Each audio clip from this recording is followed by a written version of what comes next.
The next I think about this is a bath mat. Is a bath mat that stays.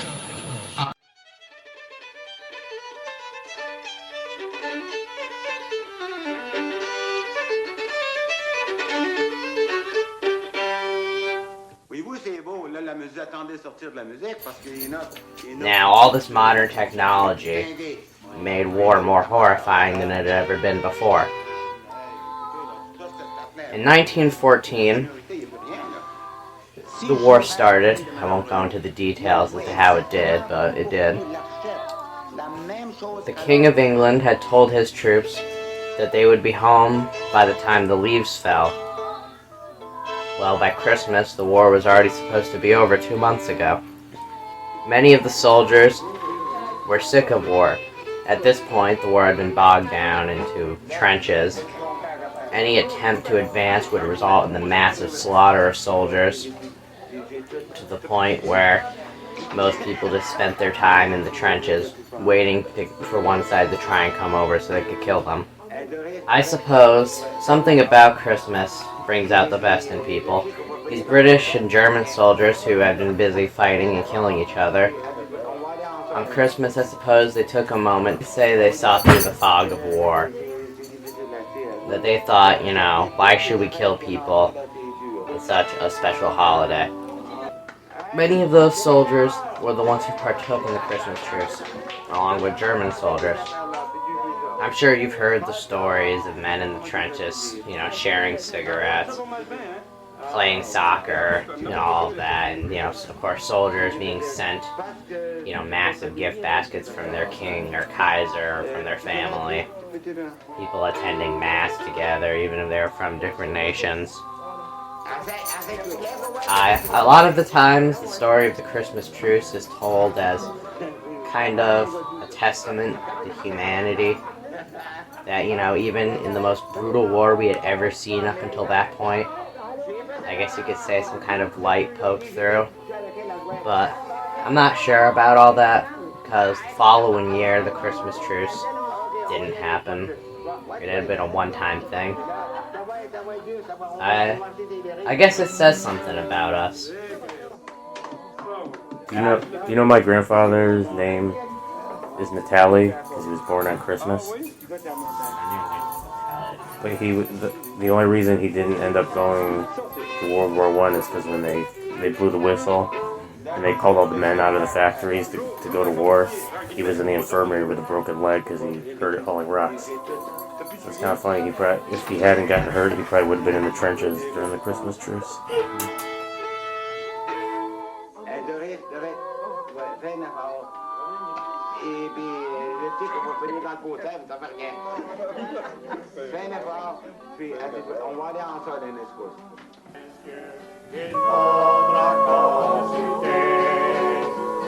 Dans votre maison, le malheur veut entrer. Si dans votre maison, le malheur veut entrer. Malgré toutes les épreuves qui sont parsemées sur nos pas, il faut montrer la preuve que le cœur ne vieillit pas. Il faut montrer la preuve que le cœur ne vieillit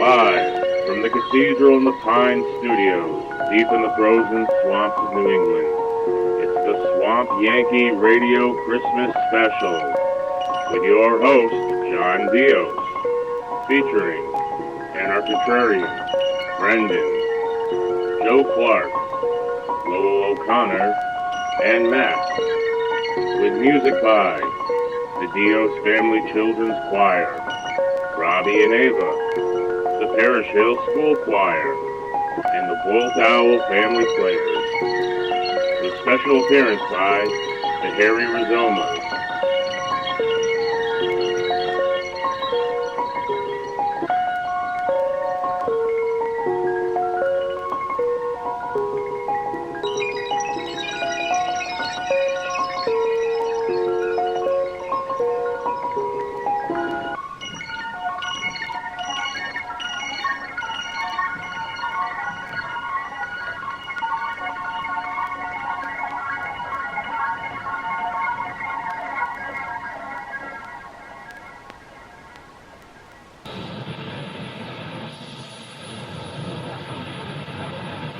Now in the 6th month, the angel Gabriel was sent by God to a city of Galilee named Nazareth, to a virgin betrothed to a man whose name was Joseph, of the house of David.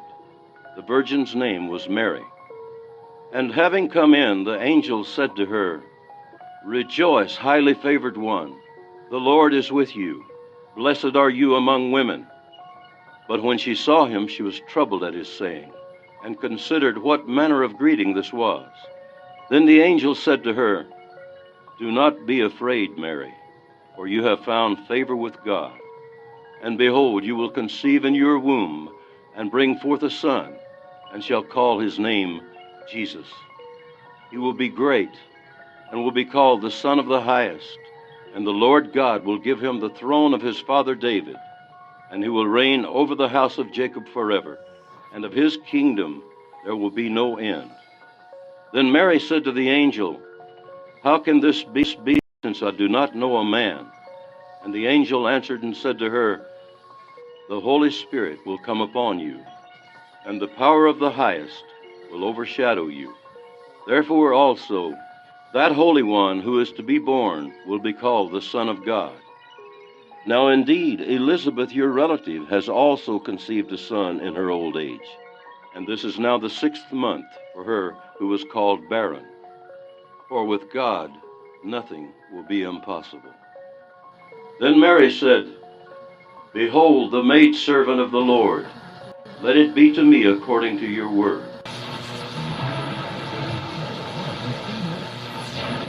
Look, fence.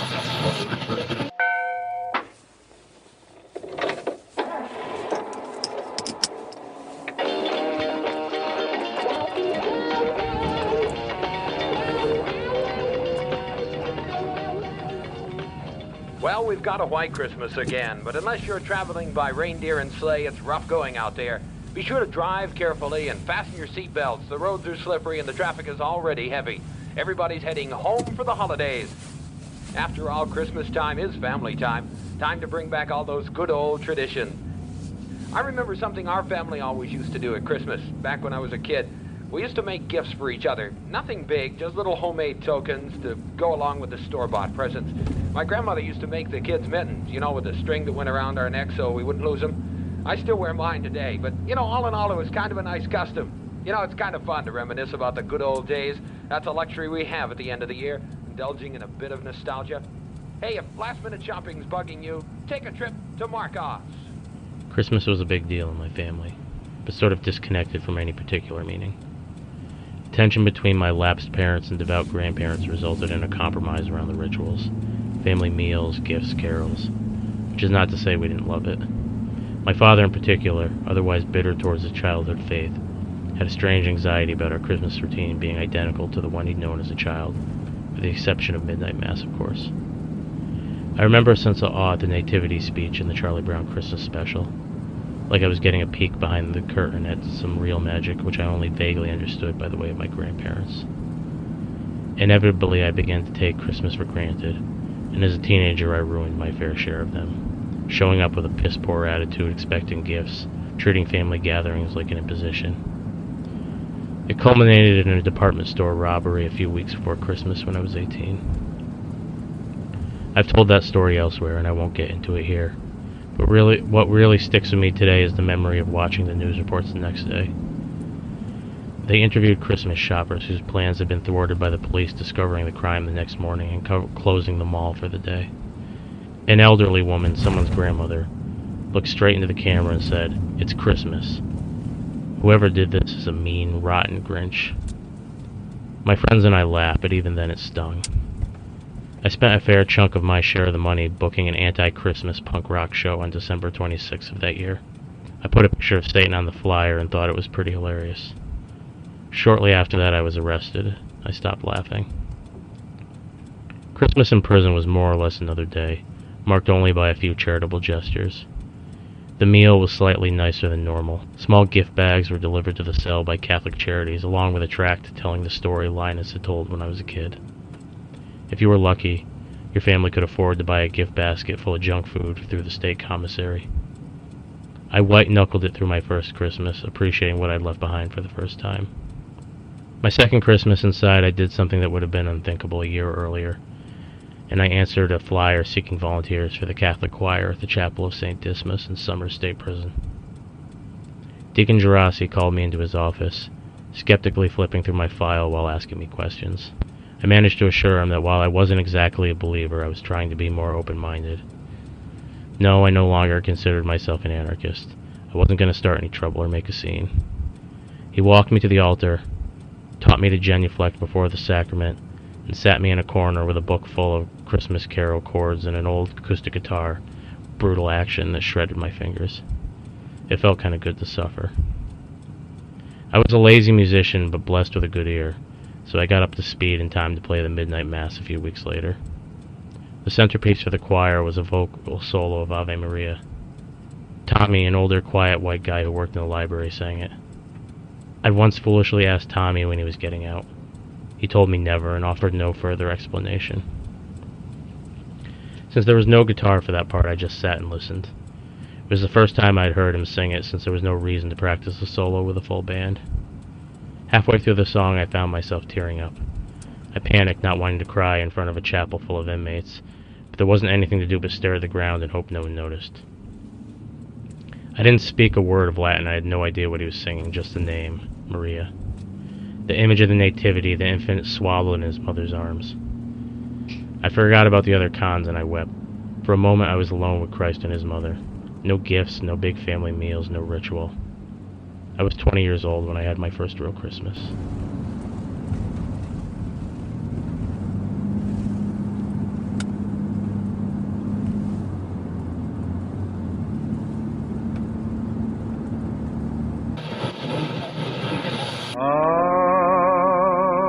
Ave Maria,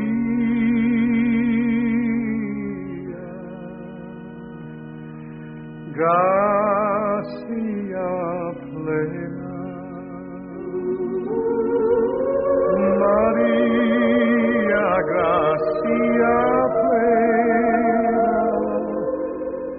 Maria, gracia plena. Ave, Ave Dominus, Dominus tecum. Look, friends. So remember I told you that when I was a kid in school, they would call me in because they told me that my grandmother had died. My grandmother had pancreatic cancer. And she was dying of it. So anyway, I went to school one morning and they pulled me in the office, counselor's office or whatever. And it was in the middle of like practicing for all these like Christmas songs. And the one song that I remember was this one. Wexford Carol. I actually didn't know it was called the Wexford Carol. I just knew like the melody, and I've had it in my head like for 30 years, really. So I've always been drawn to this carol because when I was brought into the counselor's office and they told me my grandmother died, and I was going home and blah blah blah. Was it Christmas time? No. Why are they singing the song? No, we were practicing for the song. Yeah, it was around Christmas time. In school, they practiced like months before. So it wasn't like December, it was like somewhere around September. No! It was like hot still out. We were practicing for the songs. So something happened and my grandmother got sick or whatever, went in the hospital. She didn't die until much later, but they came in and pulled me out at that point. So I remember.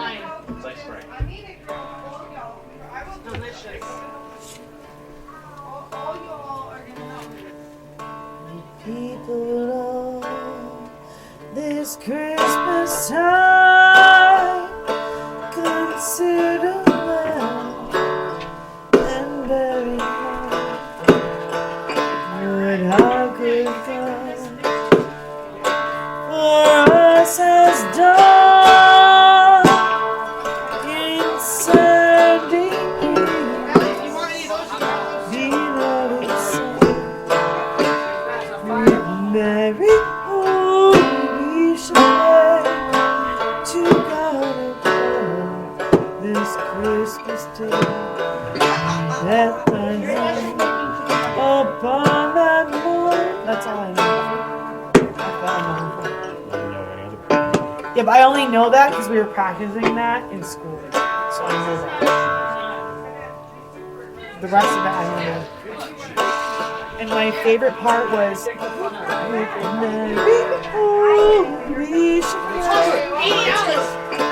Christmas time, you pick a bill, you don't pay it, and you buy shit for the kids. It'll still be there next month.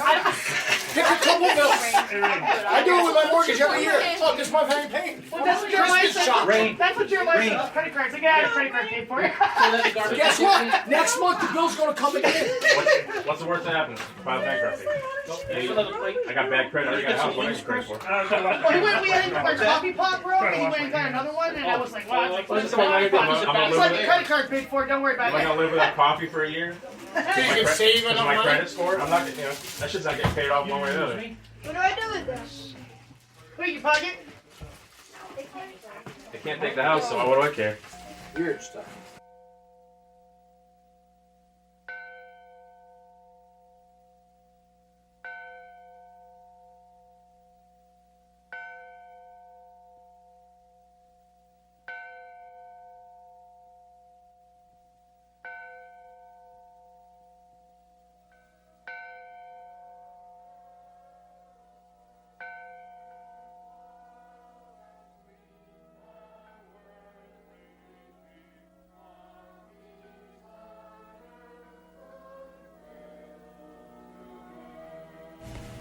Christmas Eve in the village. Above the Grange Hall, a lone streetlight casts an incandescent glow in the fork in the road. It's an eyesore, but some things can be forgiven. The mill pond is no longer the mirrored admirer of the mountain. Its dam boards let out reduce it to a lurking black serpent in the dark. The small church on the hill is as it ever was, despite having burnt down in the 1820s and again a half-century later. Wood heat, oil lamps, no electricity or plumbing, a wavy glow in the windows as we approach. The old caretaker Ronnie passes out a paper program and candle as we enter. He might have muttered Merry Christmas, but you can never be too sure. He is the same permanently frowned but well-meaning old man as he was when I entered here as a kid some 30 years ago, and the same, no doubt, as when my parents walked down the aisle here in the 70s. People never change in the village, until they do, finally and forever. A stream of cold follows us in like a ghost and settles in silence on the jackets that everybody keeps on. The hard old pews creak as the few children wriggle in Christmas anticipation. A cough, a sniffle, coarse hands thumbing the hymn book. The pastor, who is sincere enough but always strikes me as clearly not from here, orates briefly, then announces the first hymn. The pump organist, well known for playing at a cadence too slow and an octave too high, leaves the singer, or me at least, struggling for breath. After the second or third hymn, I relinquish to conspicuously humming the tune. My mind, freed from concentration, turns to the black windows and the silent graves beyond, the ghosts of Christmas past. Sprawling under the naked maples are hundreds of graves with a handful of names spanning 2 centuries, but ending abruptly, apparently to be continued in scattered suburban plots across the country. those that left and now will never be back. One grave marks a child who came and never left, a victim of an accidental gun discharge back in the lumber camp days. Up until recently, his gravestone didn't have a name. My great-gram lays in the back corner, next to her husband and brother, but oceans away from the rest of her family. I can hear her accented voice echo over the pastures as clear as if I was still a boy. Caesar Augustus, Bethlehem. Nearby, Grampy grows roots too, no doubt donning his trademark closed eyes and tight lip, who me smile, just like the time he gave my grandmother moose turd jewelry for Christmas. Captain Cook isn't buried here, but rather up on the opposite hill at the edge of his barnyard beneath the mountain. I remember the tears on his son's face when the bell above us rang as they lowered him into the ground. Christmas is about birth, but as with everything, death is forever observing. He was born in a manger, died on the cross, and was resurrected. But we will become ghosts soon enough, lying out back, humming along to silent night, flickering the candles in the pews. Fall on your knees, hear the angel voices.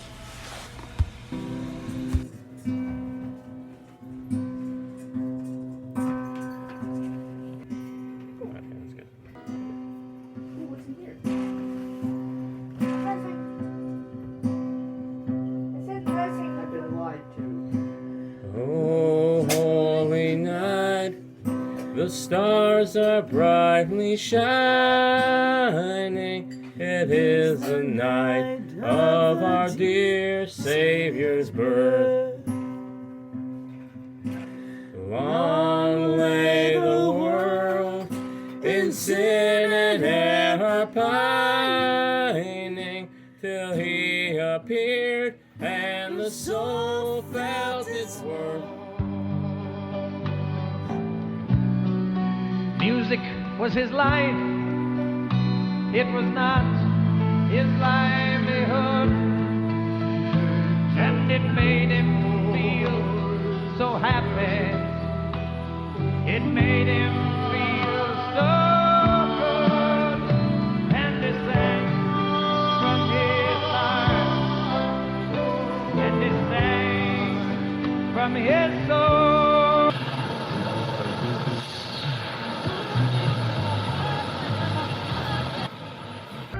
Tout le monde est prêt? Oui, oui. Pinto? D'accord. Théodule? D'accord. Coco? Coco? Coco? Oui, oui, j'arrive, je suis prêt.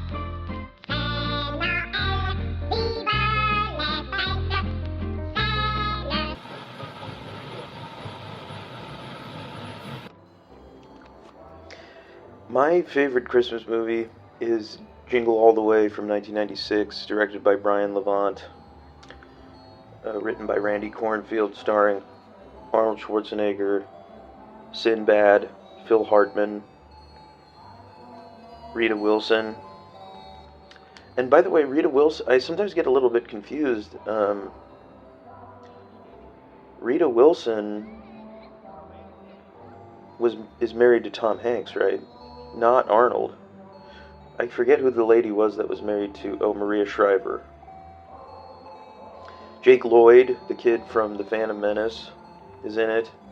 And it's a great film. It's, there are people that will tell you that this is, a movie that is so bad, it's good. But I am of the opinion that it is just good. That it sets out to do exactly what it wants to do. And there are... Actually, I was about to say there are problems with it, but there really aren't any problems with it in terms of the filmmaking, really. And it has so many great moments, and it's kind of, the way that it works. Okay, I'm going to tell you what it's about. So Arnold is, and it takes place in Minnesota, it takes place in Minneapolis, which is a great place for it to take place. I hate Minneapolis, but anyway, but that's personal. But so Arnold, and I want to put in a word for Arnold, because he really is one of the most incredible people that has ever lived on the planet. You know, he first of all, he's the greatest bodybuilder in the world. He was also a self-made millionaire. He was a businessman. He owned his own business in like Southern California, doing masonry. And so already he's the greatest bodybuilder of all time, which, you know, that's not my thing or whatever, but you have to say that just being the greatest of anything would be enough. That would be enough. Like if I was the greatest podcaster of all time, that would be enough for me. But Arnold was the greatest bodybuilder of all time. And then he was a self-made millionaire, businessman. And then he was the biggest Hollywood action star to ever live. I mean, he basically transformed what was possible as an action star with roles like Terminator and Terminator 2, Commando, and Conan the Barbarian, and then he transformed from just action star into just movie star. One of the biggest movie stars to ever live. And then, if that wasn't enough, and I understand that his political career, you know, can be seen as kind of cringe, as kind of a mess, and nobody likes his political career, I don't think. I don't think there's anybody that likes his political career. I don't think that there are Democrats that like it and Republicans that like it. But, nevertheless, he became the governor of the biggest state in all of the most powerful state in the most powerful country in the world. So he was the greatest bodybuilder in the world. He was a self-made millionaire businessman. He's the greatest action star in the world, and he is really, I mean, you could just say he was one of the most powerful politicians in the world. All of that in a lifetime. Les amis, les parents, grand-père et grand-maman, on leur offre ce présent en leur disant gaiement c'est Noël, tout le monde est heureux. On s'enlace, on s'embrasse, on a le cœur joyeux et c'est Noël. Hey Joe, how you doing? Good, how are you? Good. You done burning leaves over there? I had a feeling. I was working, I don't know how I was, New Milford, I think. You know, I see it and I'm like, that looks really familiar. I told her, I said, don't go easy on her just because of Blake. Well, that's it. We're going to get going. Hey, if I could have everyone's attention, please. We can start moving outside, please, if you'd like. We're going to have a poem read, and then Parashil, of course, is going to sing Christmas carols. And we'll get started.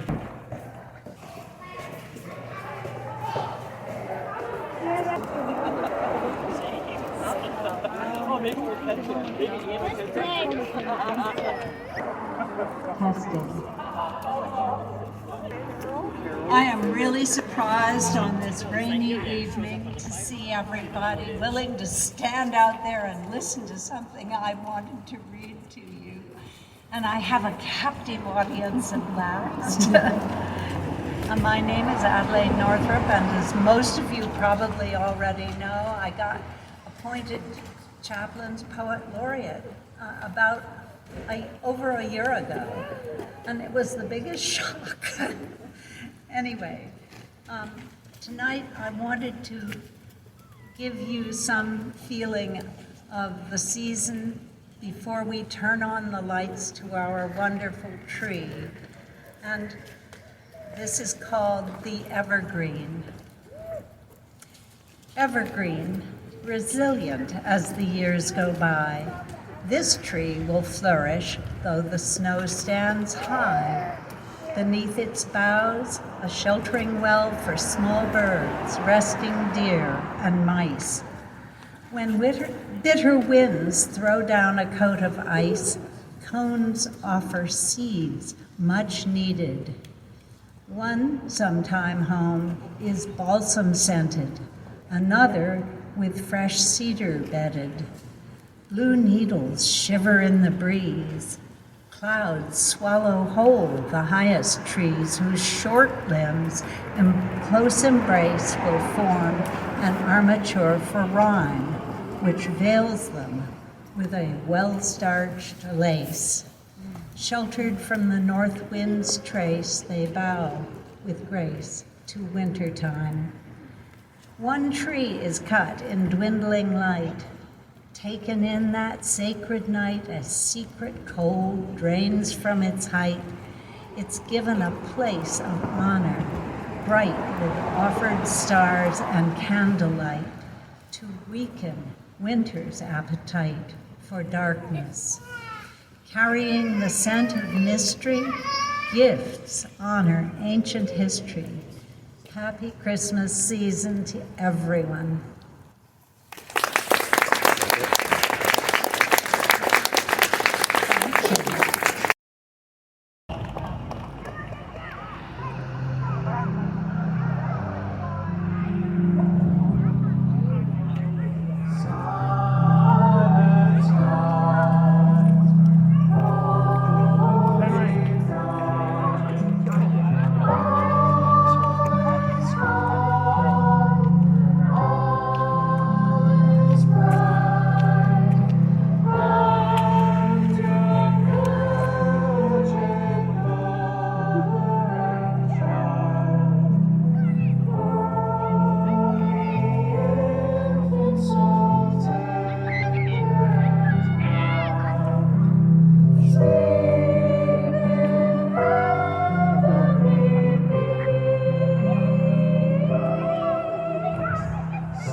Silent night, holy night, all is calm, all is bright, round yon virgin mother and child, holy infant, so tender and mild, sleep in heavenly peace, sleep in heavenly peace.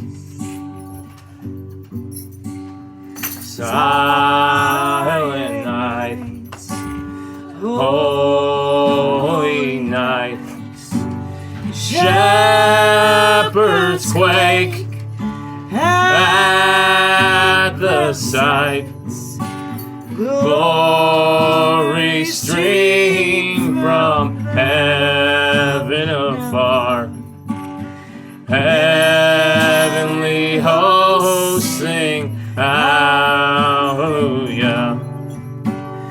Christ the Savior is born, Christ the Savior is born. Silent night, holy night, Son of God, love's pure light, radiant beams from thy holy face, with redawn of redeeming grace. Jesus, Lord, at thy birth, Jesus, Lord, at thy birth.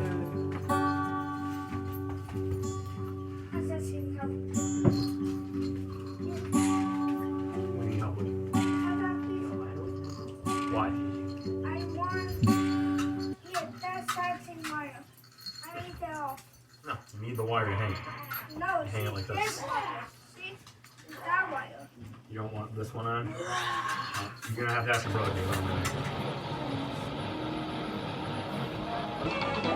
Chez Isidore, une soirée à la mode de chez nous, avec les musiciens et les danseurs d'Isidore Soucy, le gigueur.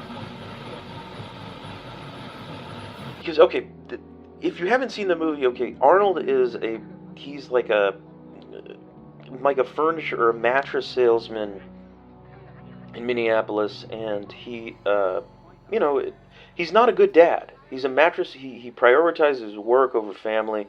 His son is kind of like, obsessed with this Turbo Man television program, and Arnold doesn't even really know about that. He doesn't know what responsibilities he has as a father. He misses his son's karate class, and this movie is about him redeeming himself as a father and getting a Turbo Man action figure for his son at the last minute, when the Turbo Man action figure is, of course, already totally sold out. And so he has to go on Christmas Eve on an adventure, and the adventure leads to various episodes. So the film is slightly episodic for a portion, where basically he's competing with Sinbad, and Sinbad the Sinbad character kind of represents this loser shadow father that Arnold could be, because Sinbad is a cuckold. He is a fired postal worker, and this is from a time when being a postal worker signified that you had the potential to be a mass murderer. So Sinbad's walking around with this floppy winter postman hat, and he's oversharing to anybody who will listen that his wife has left him, and that his kid doesn't like him, and he's drinking schnapps straight out of the bottle. And he and Arnold are kind of in competition, at various times teamed up and in competition to get this Turbo Man doll. And they call it a doll. It's an action figure, but in the movie they refer to it as a doll. And the stakes are very high for Arnold, because at the same time that that he's also trying not to disappoint his son, he's also trying not to disappoint his wife, who's played by Rita Wilson. And there's an interesting thing that plays on my mind in the film, is that Arnold's wife in the film is Rita Wilson. Rita Wilson in real life is married to Tom Hanks, but I think sometimes that she was married to Arnold, even though Arnold was actually married to Maria Shriver. But so the stakes are high for Arnold, because not only at risk is his relationship with his young son, also at risk is his marriage, because living next door to Arnold and his wife and family is Phil Hartman, in A Genius. And Phil Hartman goes harder than he... and I think Sinbad and Phil Hartman, they kind of go harder than they even needed to for this movie. And Phil Hartman plays this character who who all the ladies in the neighborhood seem to rely on as a handyman, but there's a suggestion that that he's maybe like a sexual dynamo. And so he has this like threatening sexual dynamo living next door, who's also like the perfect, I don't know if he's a widower or he's a divorcee, but he's the perfect dad. And there's a great scene where Arnold's about to go get the Turbo, try and get the Turbo Man toy, and his neighbor Phil Hartman, Ted, that's his name, Ted, says, "Oh yeah, I got mine for my son weeks ago, and it's nestled safely under our tree." And it's a great line. It's like Phil Hartman says, "Nestled safely under our tree," and then at a certain point in the movie, this comes back to haunt Arnold. And anyway, so Phil Hartman's this perfect dad who also is like, he can bake cookies, and He has a reindeer, which at one point Arnold and the reindeer are drinking beer together. Have the sad sack scene where they're drinking beer together. They're drinking Grain Belt, which is this Minneapolis beer. It's a great reference. They're drinking Grain Belt together, and then the reindeer's lapping Grain Belt out of a bowl. Vous est présenté par vos marchands Gold Star et Gold Stamp qui vous offrent des timbres primes.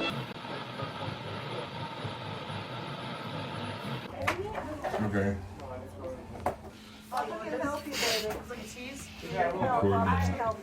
Do I sound really bad?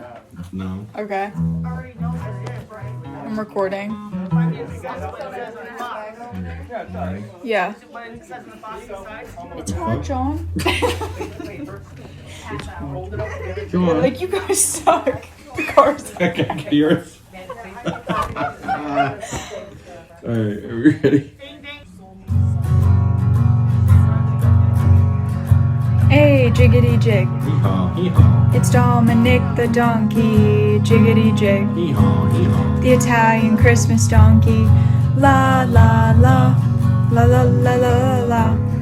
La la la. La la la la la.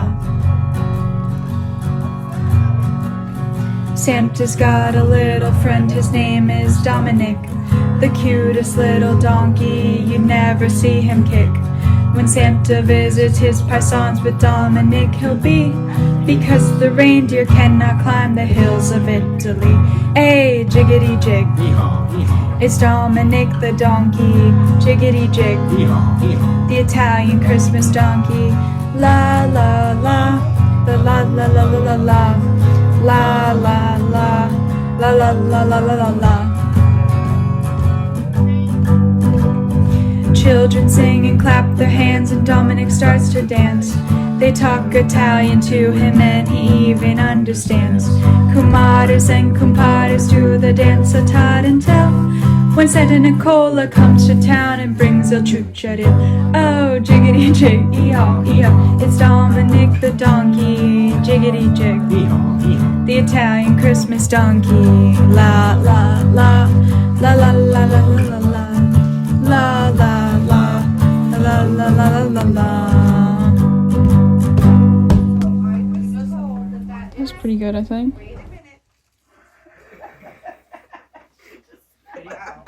What? The kitty?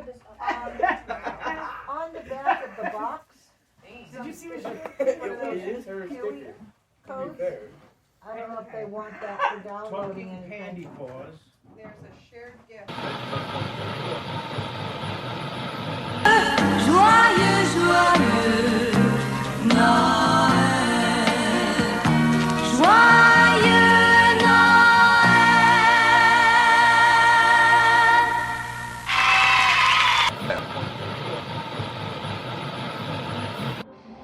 And anyway,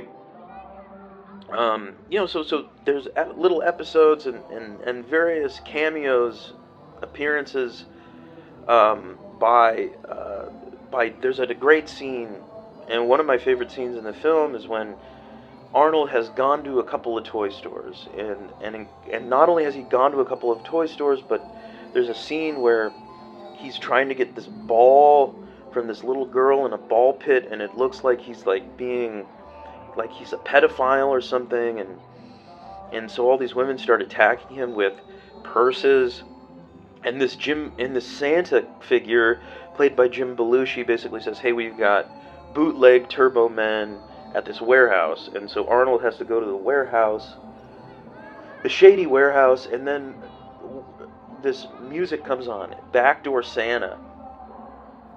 A song, Backdoor Santa. They call me Backdoor Santa. I make my runs at the break of day. It's this great, Chicago blues tune.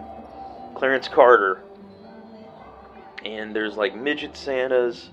And then there's this outstanding fight scene between Arnold and the Santas. And it all... And so Jim Belushi is the Santa. And he's really good. And there's a scene also where Martin Mull is in it, and he's allegedly giving away Turbo Men over the radio, but it turns out that, he's just giving out a gift certificate, and Sinbad blows up a package, because he's with the U.S. Postal Service, and he blows up a package, and all these cops are like, this cop who explodes doesn't die, because the movie it's a cartoon come to life. And that's the thing, is that there are people that are going to tell you that this is a bad movie and the acting is weird. And I agree that it's strange, but it's a cartoon movie. It's a cartoon come to life. And I should say that that I have a theory that Tommy Wiseau, who is the director of The Room, which is a very strange movie as well, has seen this film, and this was a big influence on him. And Arnold's performance was a big influence on his cadence and delivery in The Room, and some of the lines, like early in the film where Arnold is like making his sales calls, and he keeps repeating like this line, "You're my favorite customer." And that line, there's a very strange moment in The Room where this lesbian shopkeeper says, "You're my favorite customer," and it doesn't make any sense in the film at all, but I feel like Tommy Wiseau took it from Jingle All the Way. And there's a scene where Jim Belushi is making fun of, is it Jim? Yeah, Jim Belushi is making fun of Arnold and calling him a chicken and doing a chicken noises. And there's that very strange scene in The Room where they're all doing the chicken, bark, bark, bark, bark, cheek, cheek, cheek, cheek. So I feel like, this was a fundamental influence on Tommy Wiseau.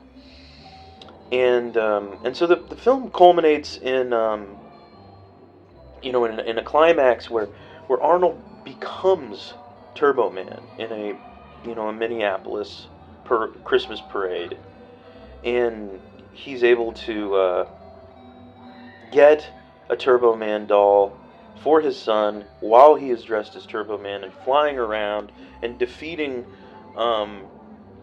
Turbo Man's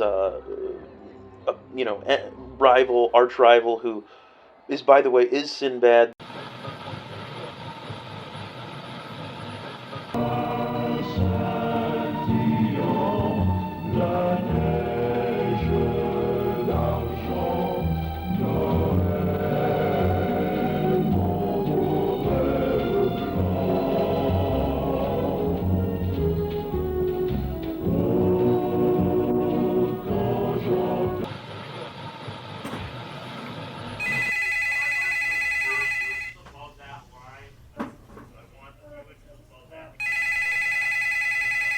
Let the answering machine pick it up. Hello, no one is available to take your call. Please leave a message after the tone. Lights, please. The mandatory Jolliness Radio Hour will continue right after this message about what you can do to help get that drunken brother-in-law to somehow make his insufferable moppets quit running circuits through the house shit-faced on candy canes, or whatever the hell it is, because they're always an inch away, then half an inch away, then an eighth of an inch away from yanking the power cord right out of the wall. And as sure as there's an X in Christmas, that tree is coming down on the 25th, and it's always those little Christers who end up doing it. Sorry? Angels. Angels! Kind of prank call. Emil, how's it going? Is it Santa Claus coming Santa Claus down? coming to town. I can eat that one. That one I kind of know. You can help on this one, Emil?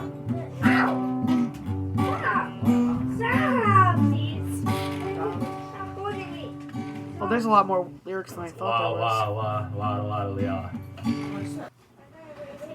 Santa Claus is coming to town. He knows when you are sleeping. He knows when you're awake. So you better be good. You better be up. You better watch out. I'm telling you. I thought you were just saying "Die with Donkey."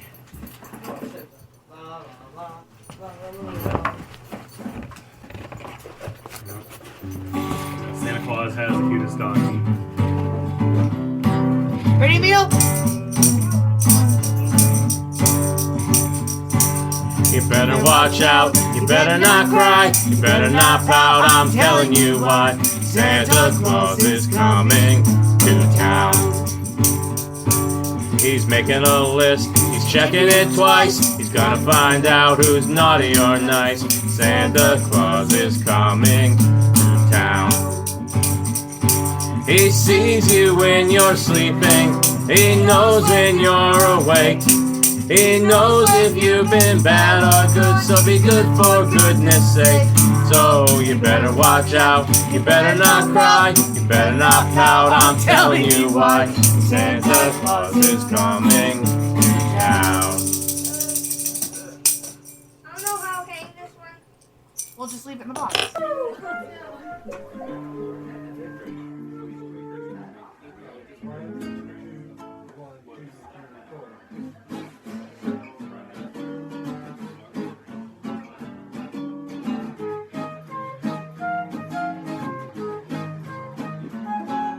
There ain't no candy quite as good as a good old-fashioned root beer barrel. When you're standing at the counter at your hometown Cracker Barrel, you're feeling right and looking good in your go-to-town apparel, and the children on the sidewalk are all singing off-key Christmas carols, accompanied in harmony by stray dogs now turning feral. And who should walk in off the street but your very best friend Daryl, who hollers out to greet you in the style of Lewis Carroll. You answer, smile when you call me that, or say it at your peril. And by the way, I have an extra. Would you like a root beer barrel?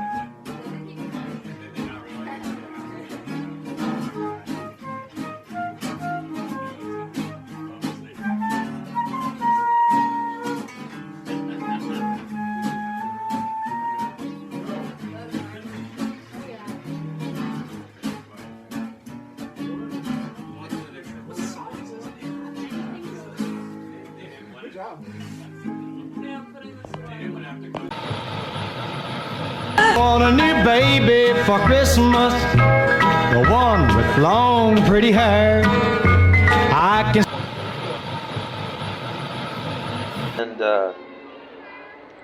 And so his son, played by Jake Lloyd, Jamie.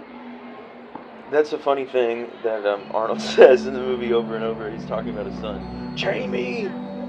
And Jamie is impressed. He takes the Turbo Man doll and he gives the Turbo Man doll to Sinbad, so that Sinbad can give it to his son and be a hero to his son as well. And so the movie is a story of redemption. It's very much about, kind of the materialism that surrounds Christmas. Critics criticize the movie for some reason, for this reason, that it was materialistic. I don't think it's overly materialistic. I do think that there is an expectation of gift giving during Christmas, and that there's pressures that come from the outside to get certain gifts, and it adds to stress. I don't think it's inappropriate for a child to want something, and I think it's good when parents can figure out what to get for their kids.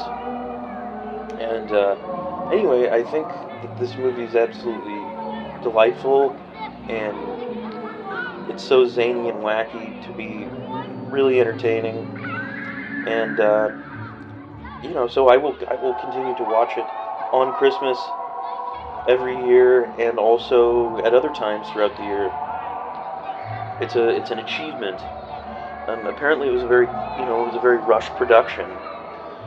And I think you can kind of see that in Arnold's performance. That I think if he'd had more time to prepare for this role, that we would have gotten something different. But I think, as it stands, he does a really good job. The performance he gives, where he's like, it's kind of like he's a stranger in a universe. That he's an alien to this universe, where he doesn't understand his son and his desires, and so you can see that unfamiliarity, because of his unfamiliarity kind of with the material, and fortunately they have these great natural performers in Sinbad and Phil Hartman who can just work with whatever material and do a great job. You get the feeling like Sinbad is just, riffing. And Sinbad is a great riffer. I saw him perform live in Portland at Helium, and I don't think he'd written anything for this performance. He had another comedian on stage with him, a younger comedian, that he would just riff off of, and it was hysterical. I don't remember practically anything he said, but it was excellent. Merry Christmas.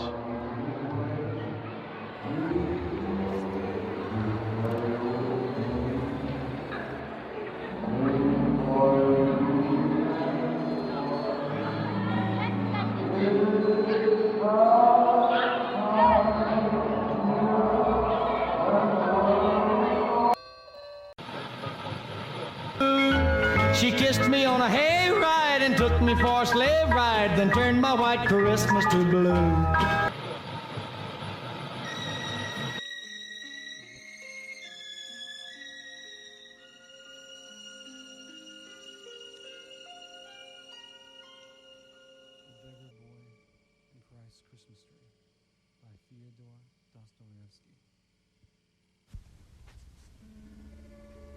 I am a novelist, and I suppose I've made up the story.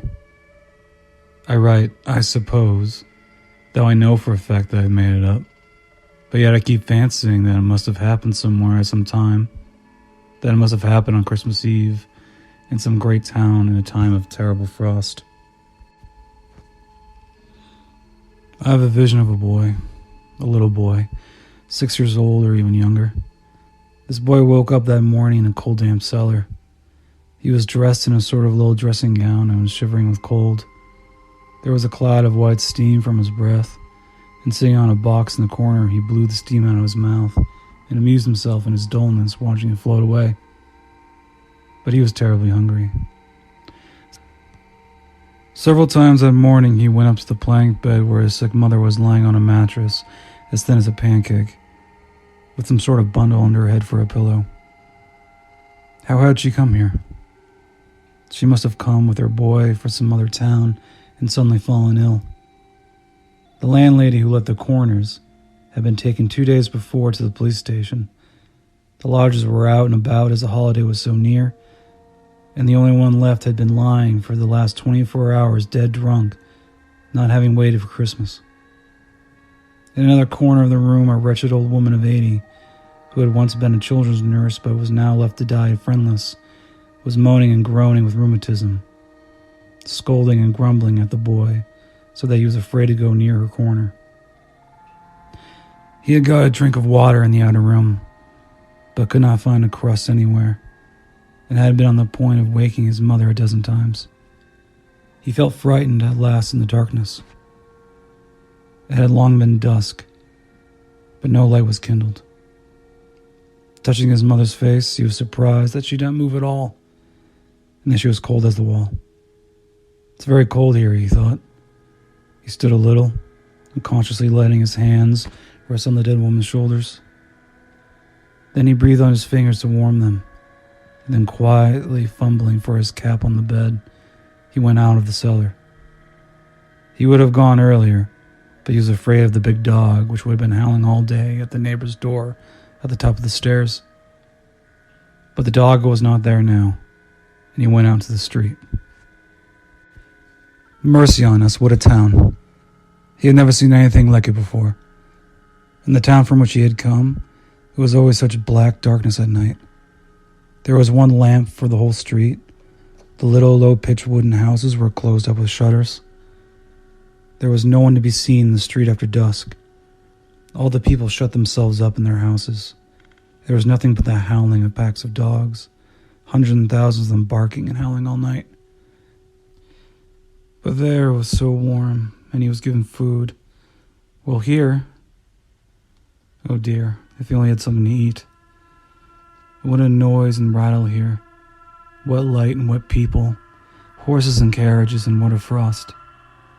The frozen steam hung in clouds over the horses, over in their warmly breathing mouths. Their hoofs clanged against the stones through the powdery snow, and everyone pushed so. And oh dear, how he longed for some morsel to eat, and how wretched he suddenly felt. A policeman walked by and turned away to avoid seeing the boy. Here was another street. Oh, what a wide one. Here he would be run over for certain. How everyone was shouting, racing, and driving along, and the light. And what was this? A huge glass window, and through the window a tree reaching up to the ceiling. It was a fir tree, and on it were ever so many lights, gold papers and apples and little dolls and horses. And there were children clean and dressed in their best running about the room, laughing and playing and eating and drinking something. And then a little girl began dancing with one of the boys. What a pretty little girl. He could hear the music through the window. The boy looked and wondered and laughed, though his toes were aching with the cold and his fingers were red and stiff so that it hurt him to move them. And all at once the boy remembered how his toes and fingers hurt him, and began crying and ran on. And again through another window pane he saw another Christmas tree, and on a table cakes of all sorts, almond cakes, red cakes, and yellow cakes, and 3 grand young ladies were sitting there, and they gave the cakes to anyone who went up to them. And the door kept opening. Lots of gentlemen and ladies went in from the street. The boy crept up, suddenly opened the door and went in. What was this again? People were standing in a crowd admiring. Behind a glass window there were 3 little dolls, dressed in red and green dresses. And exactly as though they were alive. One was a little old man sitting and playing a big violin. The 2 others were standing close by and playing little violins and nodding in time, and looking at one another. And their lips moved and they were speaking. Actually speaking, only one couldn't hear through the glass. And at first the boy thought they were alive, and when he grasped that they were dolls, he laughed. He had never seen such dolls before, and he had no idea they were such dolls. And he wanted to cry, but he felt amused by the dolls. All at once he fancied that someone caught at his smock behind. A wicked big boy was standing beside him, and suddenly hit him on the head, snatched off his cap, and tripped him up. The boy fell down on the ground, and at once there was a shout. He was numb with fright. He jumped up and ran away. He ran, not knowing where he was going, ran at the gate at someone's courtyard, and sat down behind a stack of wood. They won't find me here. Besides, it's dark. He sat huddled up and was breathless from fright. And all at once, quite suddenly, he felt so happy. His hands and feet suddenly left off aching and grew so warm as though he was on a stove. Then he shivered all over, and then he gave a start. Why? He must have been asleep. How nice to have a sleep here. I'll just sit here a little and go look at the dolls again, said the boy, and smiled thinking of them, just as though they were alive. And suddenly he heard his mother singing over him. Mommy, I am asleep. How nice it is to sleep here. Come to my Christmas tree, little one. A soft voice suddenly whispered over his head. He thought that this was his mother. But no, it was not she. Who was calling him he could not see. But someone bent over and embraced him in the darkness. And he stretched out his hands to him. And all at once, oh, what a bright light. Oh, what a Christmas tree.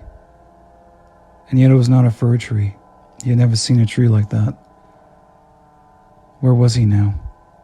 Everything was bright and shining, and all around him were dolls, but no, they were not dolls.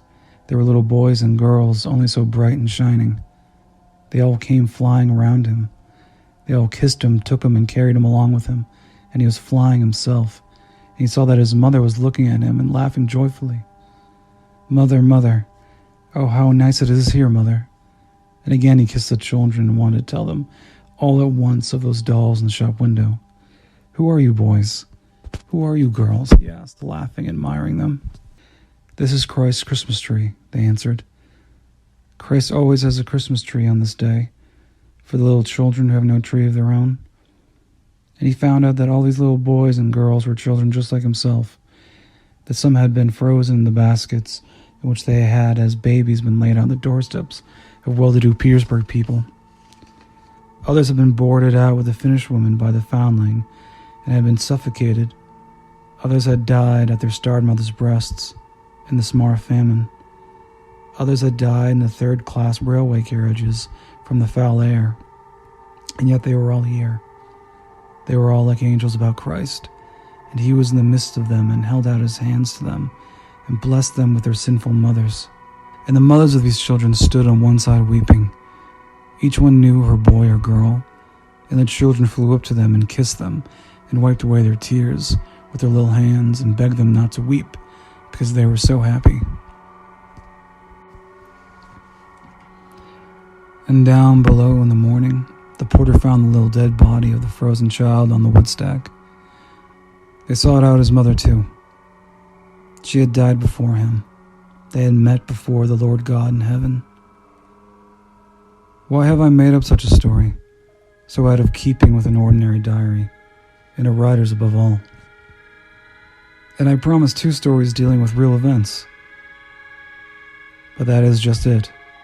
I keep fancying that all this may have really happened. That is, what took place at the cellar and on the woodstack. But as for Christ's Christmas tree, I cannot tell you whether that could have happened or not.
If I found God that night at midnight mass in Summer State Prison, it still took me a few years to know what to do with him.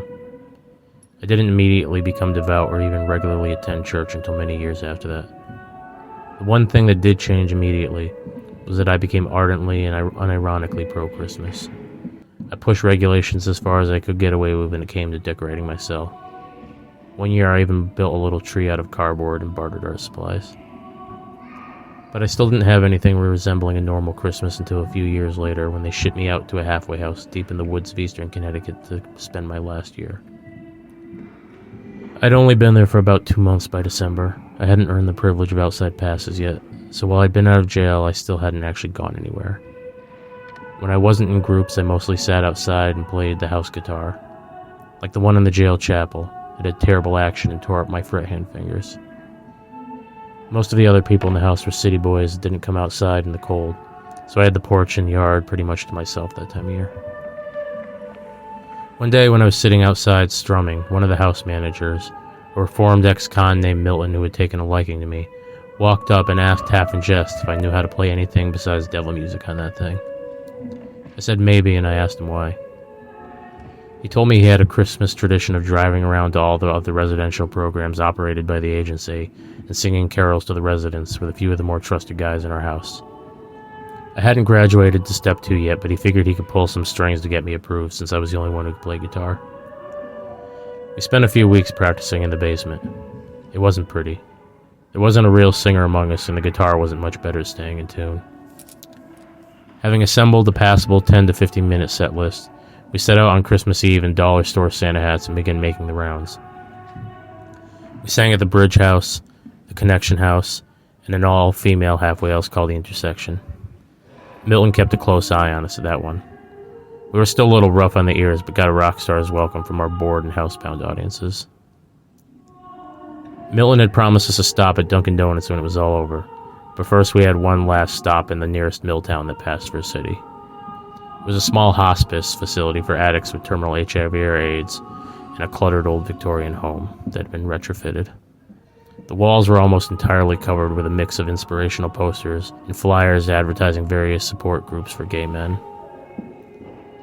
4 or 5 frail men in their 50s shuffled down into the dining room and told us that no one else felt up to coming downstairs to watch, and we played.